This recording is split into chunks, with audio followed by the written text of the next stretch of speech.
All right. Good morning, guys. What's up? Nothing. How are you guys? So Marty, you're back in town. I'm back in town. Yep. It was awesome. We had a great Mhm. time. The best part was, though, we were flying out last Monday. Our flight was leaving at 7 o'clock at night. So we got there about 5, hung out and stuff. Plane lands. They go back and forth. They just go from Rockford to St. Pete's Airport back and forth. Well, then all of a sudden we get a notification that there's a problem with one of the engines. So we're like, oh, that'd be good if you get it fixed. So we get an update about 8 o'clock at night saying they're still working on it. And then a little bit longer, another hour, they're still working on it. And it got to be like 12:30 at night. And they're like, hey, we're still working on this. We'll help everybody find hotel rooms and everything. So we just jumped in the car and drove back to the house and then went back down the next day. But they were great about like reimbursing people, paying for their hotel rooms. It was good. I mean, we just missed a day of 80 degrees. Well, we got there like around 1 o'clock, I guess, in the afternoon. Yeah. It was good though. But getting back to the golf courses, you had to have an in, like how you could make a tee time, because we made a tee time and we got there and we had an hour and a half wait. What? Yeah, it just every golf course was crowded unbelievably. So most times we just hit balls. How long was around? 5.5 hours. Yeah. We went to the Villages too. You guys ever been there or heard of that? I've heard of it. Yeah. Yeah, it was great. I mean, it's just everything on steroids.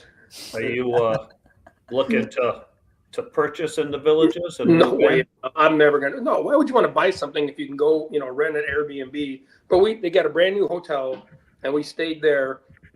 And I heard about their music at night. Like they have little areas. They're all like all little different towns. And they said they were going to have a band tonight at ours. And man, when we got out done eating dinner and walked over, there was probably 300-400 people. Wow. And the music was great. So, and we rented a golf cart, so we drove all over hell and we had fun. Yeah. Yeah. That sounds fun, especially the month of January. Mm-hmm. I think, Get out of here. Yeah, for sure. It's tough. What else is going on? We could jump into some college wrestling right away. Last week we talked about the Iowa stuff after they lost to Penn State, almost got blanked, but then they responded, kind of beat Nebraska up pretty convincingly with backups, and then that same Nebraska team lost to Ohio State by a point, I think, right? What was it? Yeah. Came down to the heavyweight match. So, I mean, the dynamic is crazy because, Penn State seems so good and everybody else just looks so bad when they wrestle. I was thinking that when Ohio State and Penn State wrestles, I was thinking, all right, it's going to be a really good duel. I don't think so. No, I was I was the same way. I was talking, I think it was Andrew Walters. I was like, I think Ohio State can push them. I mean, they got guys to go after, and then you watch them, and it's like, they can. I think they'll compete in a lot of matches, win a few, but maybe we're too hard on Iowa because Penn State is just blanking people. Yeah, I mean, I really thought going after Iowa and Penn State, I thought Nebraska, this is the time. It's been 20 some years. They're going to be, and they came out. They looked really good. I mean, guys were attacking. I mean, I still think Bailey maybe had the takedown on the edge there that they waved off. But then, I mean, they looked good. Game Arnold taking shots, being aggressive. There should be. I think there should be a movement there. I think the former 84-pounder who's been hurt should go to 97, and then put Gabe in at 84. Do you think a weight's an issue at the 84, or you just do it to him? Just move him up, you mean? Yeah. He's just saying that you think the team is better off if that's the way that moves. Yeah, because he's so hard to score on, and 97-pounders sometimes. I mean, they're athletic and they're good, but they're not like an 84-pounder. And he wrestles on his knee all the time. Yeah. So plus he is big enough. He is big enough to kind of Yeah, he's tall. Yeah. So did he get hurt physically against Penn State or just mentally? Is he like he's out for this week too? No, I think I think they're going to be, I think every team is going to start being considerate of the match counts as the season wears on. I mean, it is. Pretty soon we're only going to have college guys wrestling 10 matches. Yeah. Well, I mean, the hard part is That's all they have to wrestle, right? To qualify for the tourney, 5. But look at the beginning of the season. I mean, Iowa went through everybody. They wrestled everybody, and I think sitting guys throughout the dual season is warranted, knowing how tough the dual season is, and if you don't need those guys to wrestle necessarily to win the dual. Plus, if you win that duel or lose that duel, it doesn't really matter. There's no significance on the line when you win or lose the duel. They want a lot of pride, though. And coaches, pride. The talk gets a little bit more if Iowa loses that duel about making. I mean, they sent a couple of guys from Ohio State and almost cost them. Yeah, but don't you think that's what there's more negativity at the response of national performance at the nationals as opposed to whether or not they lost a dual meet to Penn or not Penn State but Nebraska or something. Because I think at this point last year people were talking, hey, we need a change in Iowa. After the Big Ten, there was a talk, and then they threw 3 guys in the finals at the NCAAs and worlds. I mean, it's tough to argue with what you're doing. What? Yeah, then everything was great, right? Yeah. I mean, and then they come back this year. Here's another thing. Beat up by Ohio State in the national dual finals, and all of a sudden that talk is back. They lose a close meet to Iowa State, which, if they win a swing match here or there, they win that duel, and everyone. I mean, one thing I'm just as guilty. Yeah, maybe these 2 weeks off, or they're trying to get what's his name up to weight a little bit. Let him eat a little bit. Yeah, part of me really likes the idea of having backups in the lineup a little bit more often, just because it builds more connectivity to the other people on the lineup. One, I mean, talk about motivation wise. A lot of guys lose motivation because they never get an opportunity to wrestle, even if they're good. Right. In this situation, it's like, okay, we've got a couple guys that are worth putting out there. They could be starters at different places. Why not put a guy out there and compete, give him reps? That's no different than the red shirt thing. They can wrestle 6 duels or something without burning the red shirt. So I like the idea of sometimes mixing up the lineups and getting guys out there that aren't necessarily the starter, but they're very good and can go compete, right? The Iowa backup is competing, they're competing. It goes back to that old Iowa adage where their backup, like Penn State now, their backups can All-American maybe push for a national title. I mean, Gabe Arnold as a backup is crazy. He's an All-American contender anywhere he goes. So you throw him out there, plus he's probably got in his mind a little something to prove. So he's going to go out there and be a little more, offensive, aggressive. He's going to, if he loses, did anyone expect him to win? Yeah, he didn't lose his spot. He's not doing anything. Yeah, he knows that he's still the backup at 84, win or lose. So why not go after it? And maybe if he does win, it creates a conversation. I don't know what's going on in the room, between those two, but plus, don't you think that makes him a little bit more dangerous in a dual meet? Because it's like, well, he doesn't have the same, he doesn't have the same things he's putting on the line when he goes in that dual meet. He's pressure free. Yeah. This is here.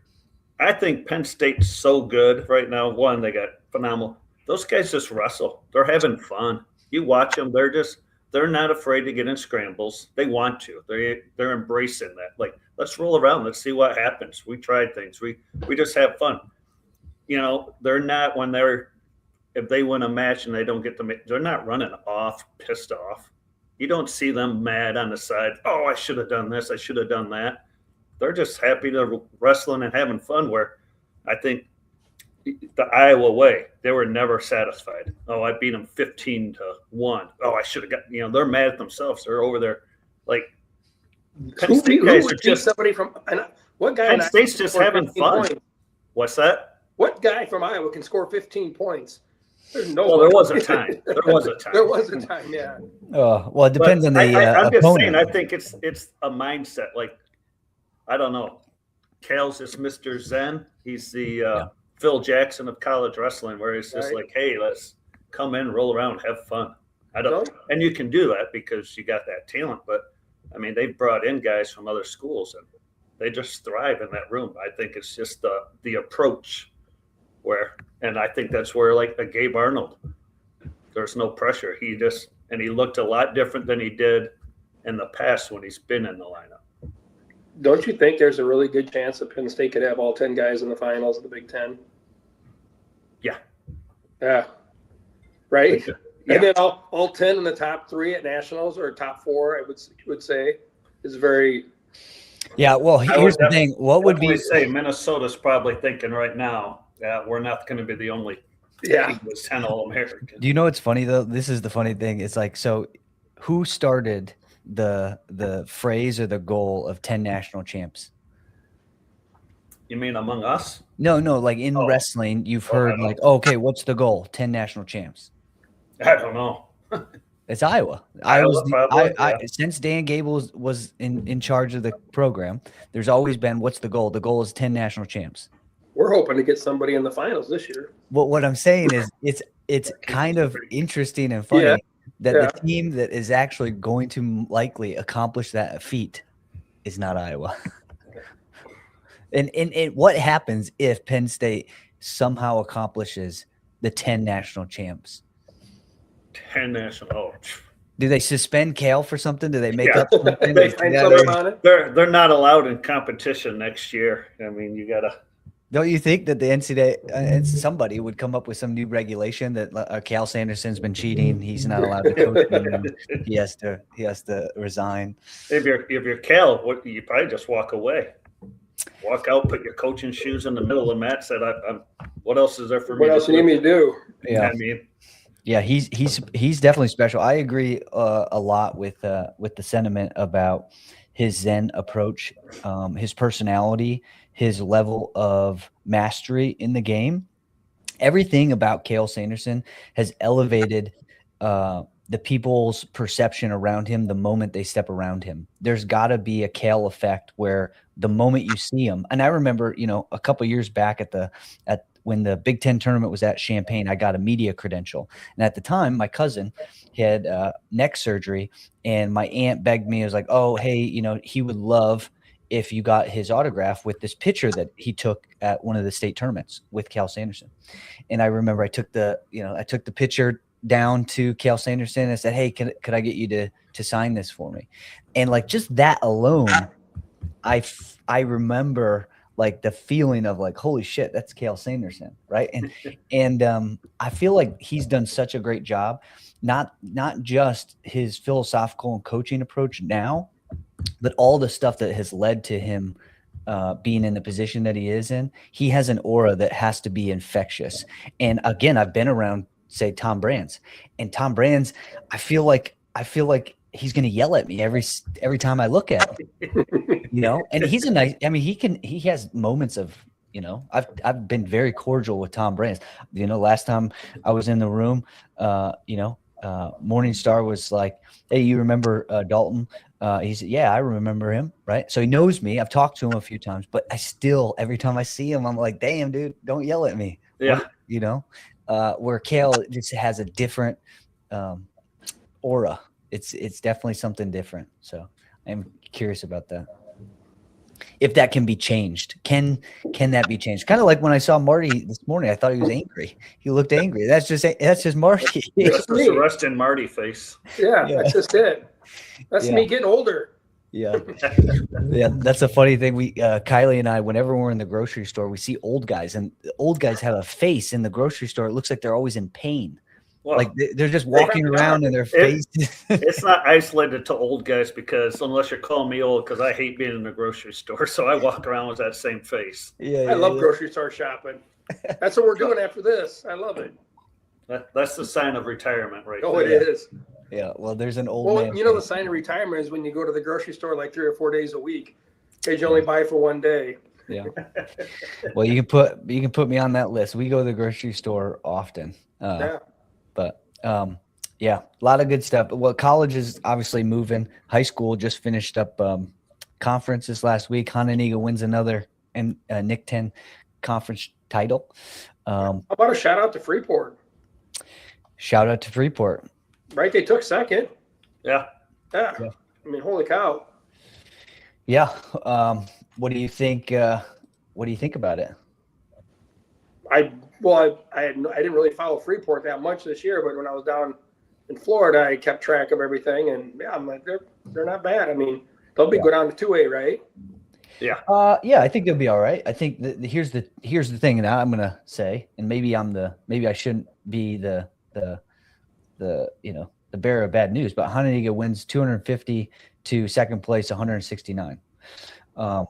So almost 100-point difference between first and second. Is that indicative of the second place team, or is that, is first place a clear, I guess what I'm saying is, are we yeah, I don't know. What are you shouting now? I feel like they took second place. I mean, who would have thought they were going to finish second in the conference? I think. Well, but if you would have asked me last week, I would have said I have no clue who's getting second place. I would have thought it would have been second, came down to 3 teams. Right? Yeah. I mean, Hononegah was clear, number 1, and then you're like, okay, who's battling for second? East, Harlem, Freeport, probably, right? Yeah. And so, I mean, that's the,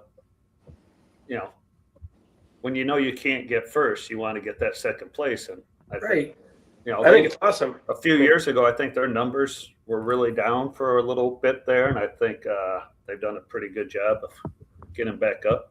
What astonished me, I think there was only one team that had a full lineup at conference. Wasn't that crazy? I mean, and it wasn't Hononegah. Yeah. It was Harlem, right? I think it was Harlem. Yeah.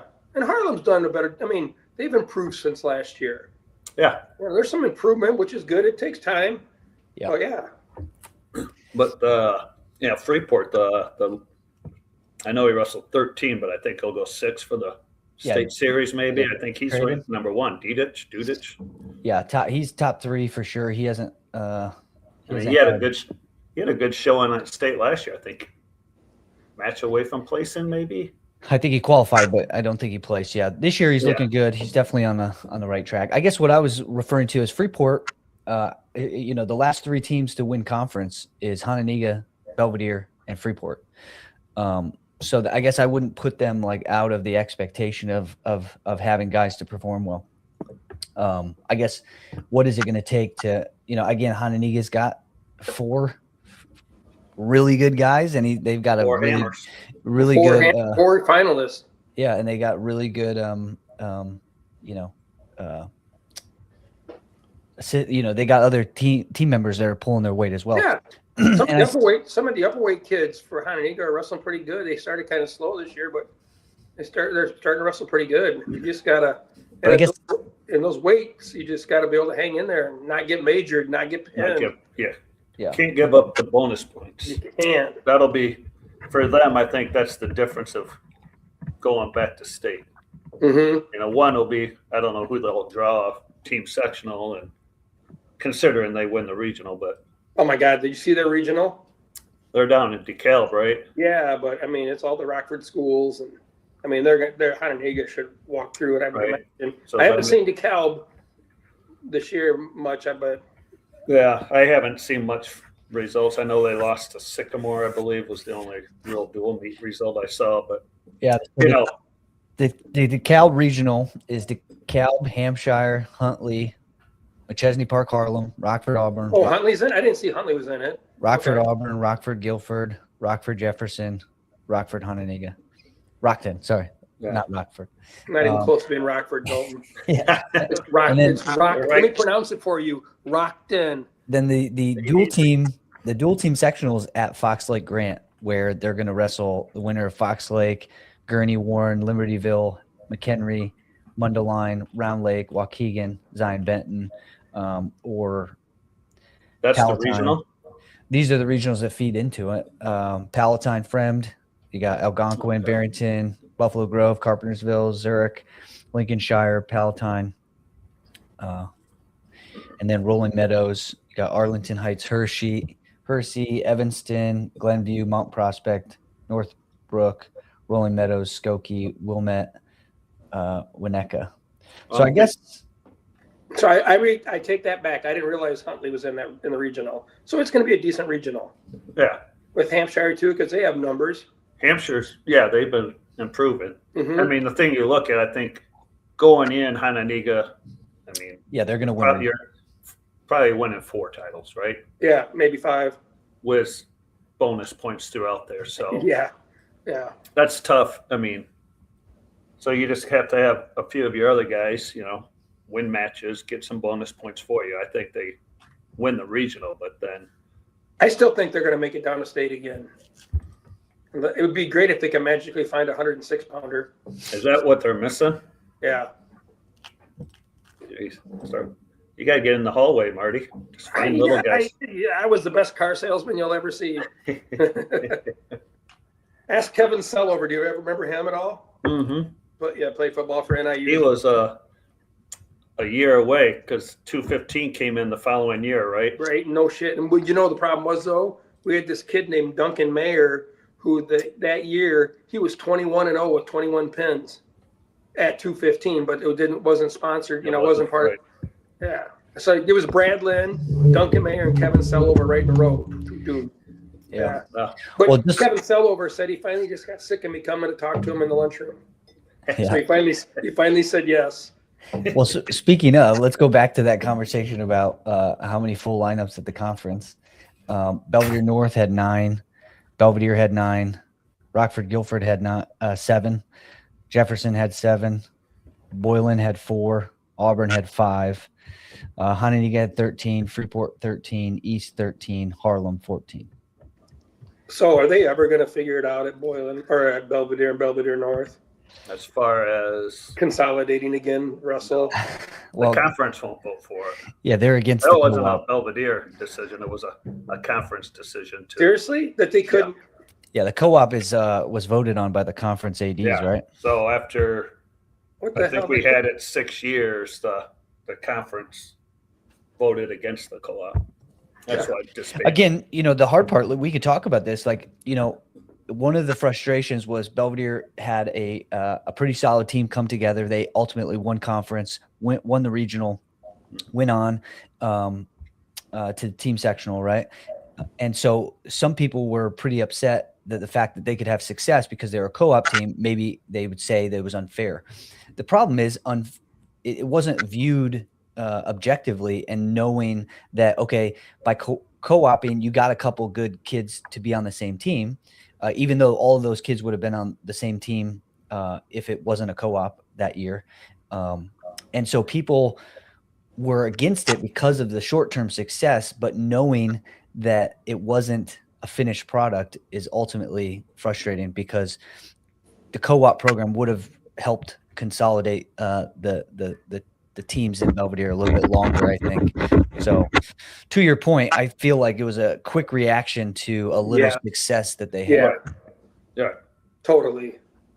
We were so close to splitting schools at Hononegah. I'm so glad they never did. Yeah. We should have never. No. But it is what it is, Yeah, right. I mean, you can't change it. No. No, Work but with if you, what but you had if, to work with. but how long of let's say how long of not so good success before they co-op again? Like how many years does that happen before they go, oh, well, we're going to co-op again? It's like, are you going to do this every 10 years or something? Well, I don't think they ever approach it again unless there's a change in, at least for wrestling, unless there's a change in coaching and admin in the Nick 10, because they're the ones that voted it down. Like, coaches weren't happy. And I think, was it unfair? You had 2 schools combined into one, and you got schools in the Nick 10 who are struggling with numbers. But to me, like, if you really care about the sport, the co-op was good for the sport. Oh, hell yeah. It was definitely good for the conference. Right. And once you get outside, and everyone wants to win that conference title. Well, it's not fair. Well, you know what? Some of those schools, you're not winning a conference title now when we split. Yeah. And so now you go to, you had a team that could produce a full lineup. So dual meets, it was more exciting to, now you got 2 schools that fill 8, 9 spots in the varsity lineup. And once you're done with the conference, I mean, they moved up to 3A. They weren't taking spots from anyone. Yeah. Right. If anything, it got tougher, right? Right. It got tougher. I mean, right? The one thing years ago when it was first brought up, I mean, I don't even remember. Gary Thacker was still coaching at North. So Brian Huey was our AD. They proposed to co-op then. And a lot of the discussion among some of the people in Belvedere was like, oh my God, we're going to have to compete 3A. Our kids won't be able to. And it was like, that's the wrong ideology here, right? If you don't think your kid's good enough to compete at that level, then, they're not good enough at that time. The 2A section that we were in was a bitch. Washington, Sycamore. I mean, Geneseo, it wasn't like these kids were going to state every year in 2A.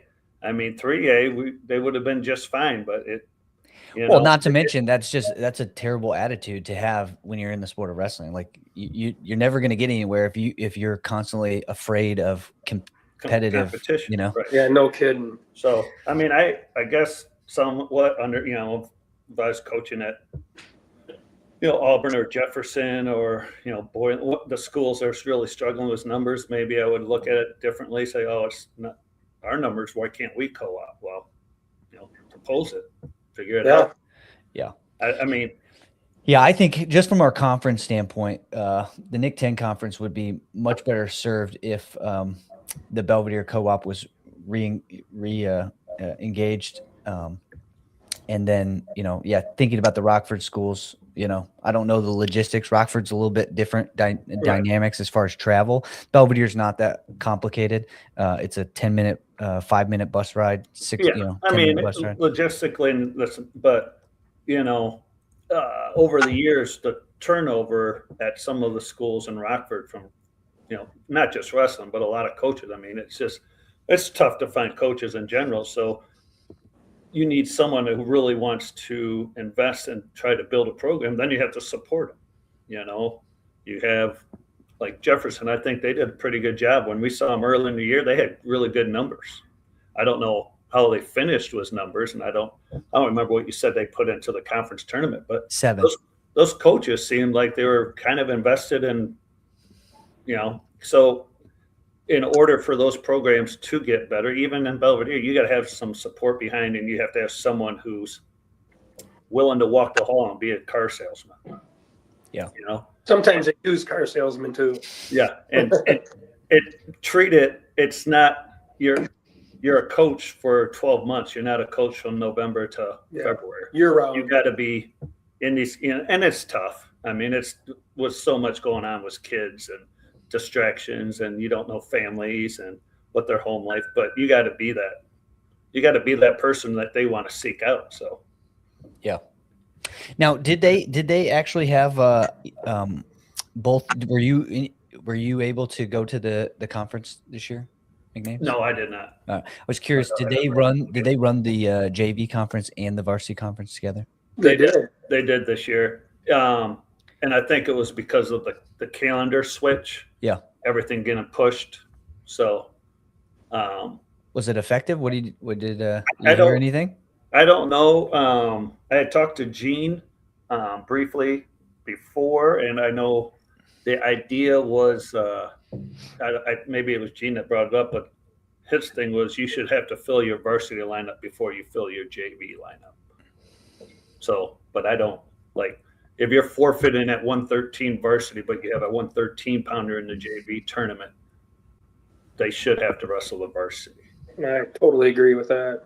Trying to fill that varsity. Yeah, but let's dig into that. 4 106 pounders. But let's go into that, because again, Marty, I'll be your contrarian. I disagree. So why would you have a kid who's a JV wrestler wrestle Bruno Cassiope? Because he's going to be the starter for whatever high school team. No, he's not going to be the starter. He's a JV kid. Well, no. How do you? JV is just a it JV. Means you wrestled the junior varsity. He's the varsity wrestler that day. Those kids be like, "Oh my God, I can wrestle varsity. I'll go against varsity kids. It'd be great." See, that's the problem. Is the mindset is we don't want to hurt these kids' feelings.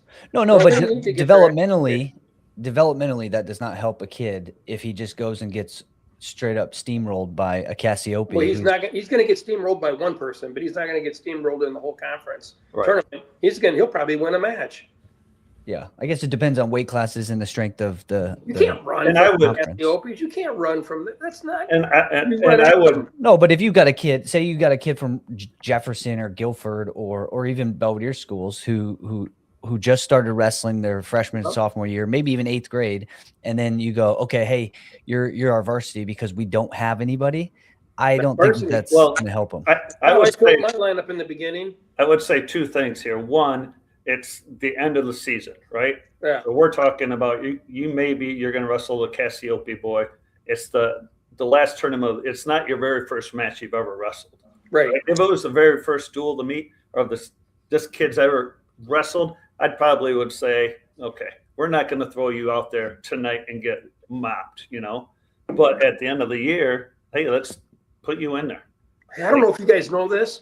Hey, when I was in high school, I wrestled Brody Sindel. You know who Brody Sindel is? He is a 2-time state wrestles for Wisconsin. I wrestled him. Right. Well, that's what we had a kid too, right? We had a kid. We went down to the Geneseo tournament, and it was only his 2nd year ever wrestling. So Geneseo is a grand tournament, and he drove Eddie from Providence, the kid that went to Okie State. Yeah. He draws him his very first match, and he walked off and it was that attitude. He goes, and I think he was probably ranked top 5 in the nation at the time. And, no one's saying anything. And he walks off, he goes, God, that kid was really good. He goes, I bet he does well. And I go, well, yeah, he'll do all right. He'll do all right. Eddie Kamara. Yeah, I go, yeah, he's pretty good. All right, Dalton, I'm going to throw this at you, okay? Well, I got a rebuttal. I was going to say, this is me now. Okay. In 8th grade, I went to a freestyle tournament with a friend of mine, Bruce Ralston, who passed away, but he took 2nd state at our high school. And we were the same weight when he was a senior and I was an 8th grader. So we worked out all the time together. And he goes, Marty, let's go to a freestyle tournament. We've been training all summer. I want to take you to a freestyle tournament. Takes me to Cedar Rapids Prairie High School. Lie about my age because there was no, what do you call it? It's junior and what's the other one? Yeah. First person out of the gate. Guess who I got? I think it's Barry Davis. Yeah, Barry Davis. I think I heard that. And that was before Tech Falls. I got beat 26-0. And the last, but it was all one. I think it was just one period back then too. At the end, all he just did is shoved his elbow in the back of my neck and just beat the living crap out of me. And guess what though? I wrestled Barry Davis. Yeah. And I was an 8th grader.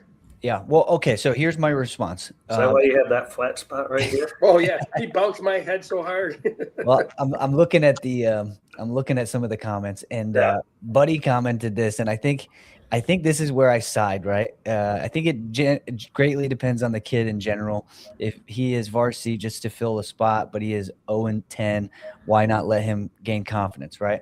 So like part of me is like.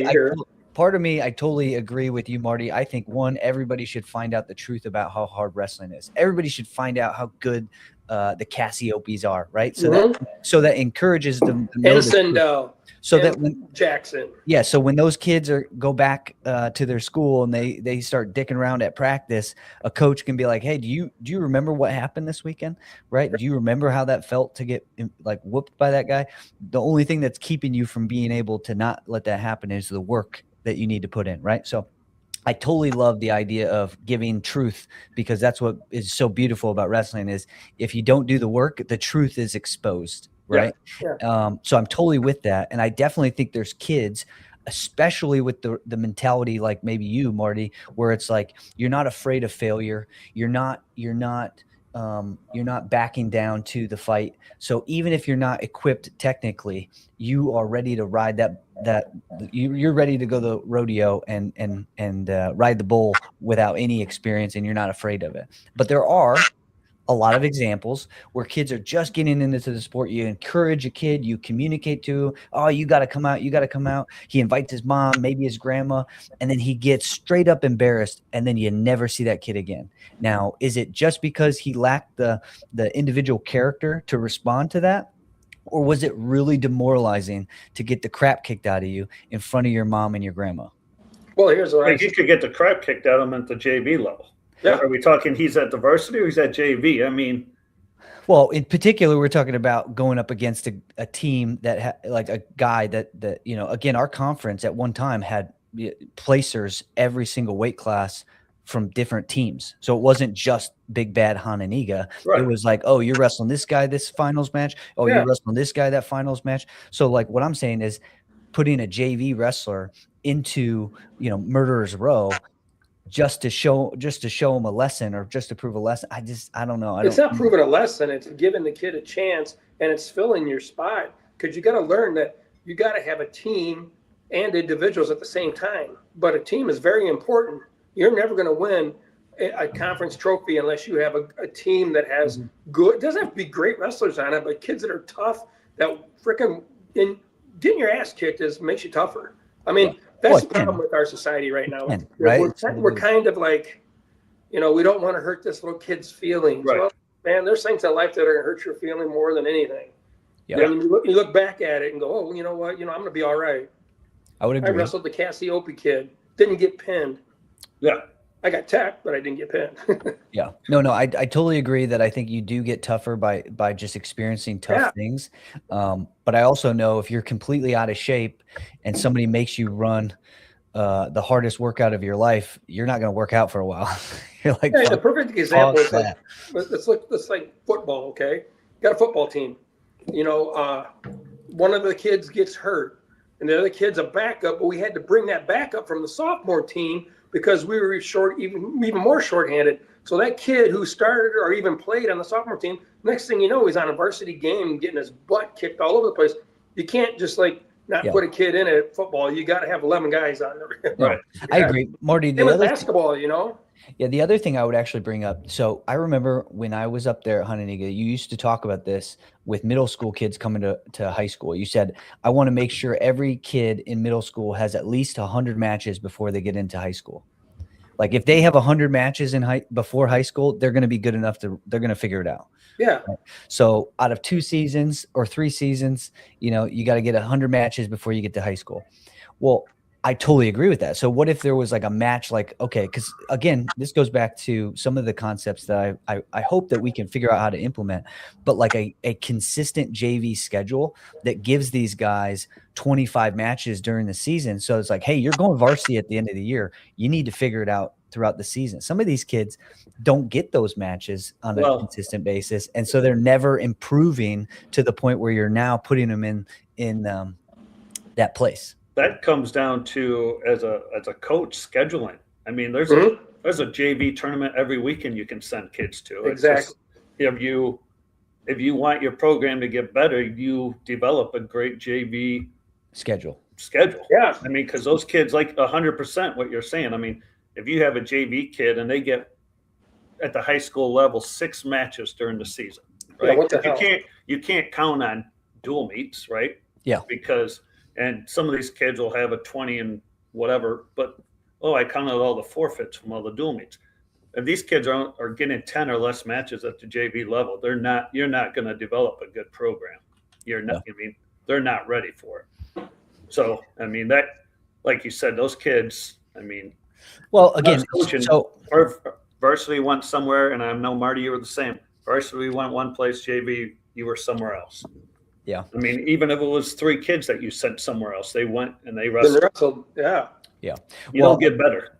I agree. Watch it. I agree wholeheartedly. And, in the past, I've brought this up as to having a localized JV tournament schedule, like a network of JV tournaments that just can everybody sends their JV to these tournaments every weekend. They're convenient. They're closer to home.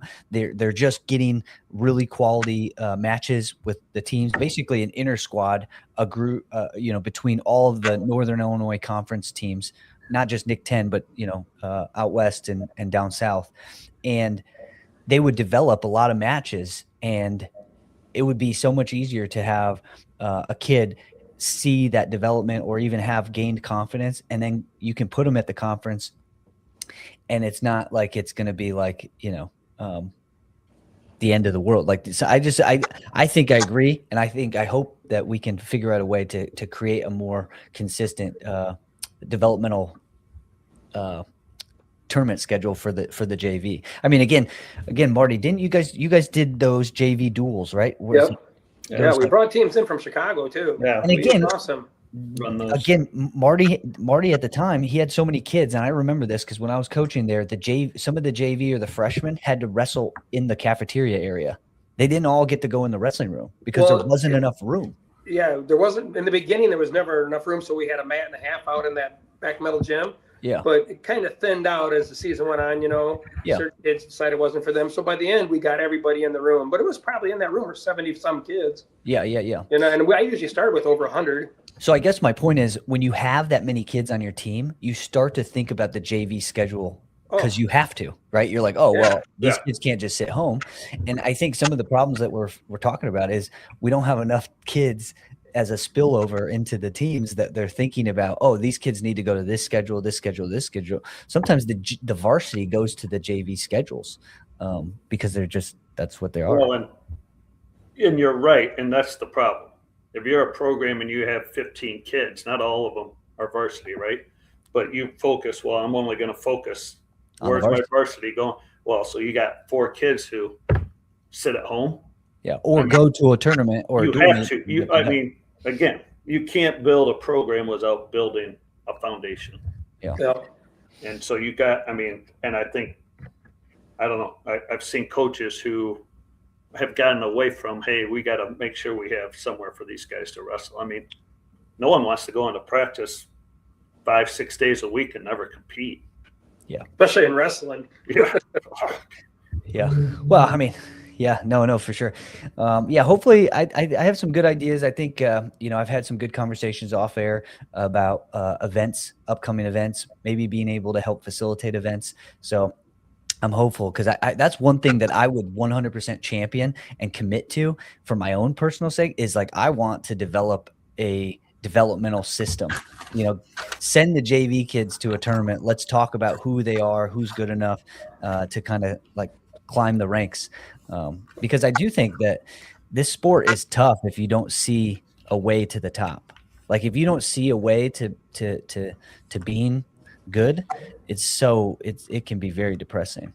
You're like, man, this thing's so hard to do. It's so hard. It's hard. I just think it's so hard that it's very easy to give up. And again, I'm not necessarily justifying that, Marty, or encouraging that mindset of giving up. I'm just saying, objectively, dude, this is the tallest mountain to climb. And if you're a kid who just got started and you're like, I'm not fucking climbing that mountain. You got to beat that out. But here it goes. All right. So what did Marty say at first? Yeah, I said you got to beat that out. You got to put a 10-second thing on you. But here's what I'll say. We're uncensored right now, going live. So that's the problem. I think was sports and youth today. It's easy to quit. It is. Embrace the grind, right? That's what you got to do to be, or embrace the suck. I think that's what you used to say, Marty. But kids, it's easy to walk in and or some kids, they just text a coach or just leave their stuff. They don't come back. It's easy for kids because they're rewarded so much for just being Johnny on the soccer team or whatever. Oh, great job. You got a trophy. You guys didn't win a match or a game all year, but come on. And then when it gets a little tougher and some of these kids' egos get inflated and wrestling's going to humble you sooner or later. And kids don't like being humbled. And it's easy then just to walk away. Yeah. Yeah, I agree. I think, it's easy to quit.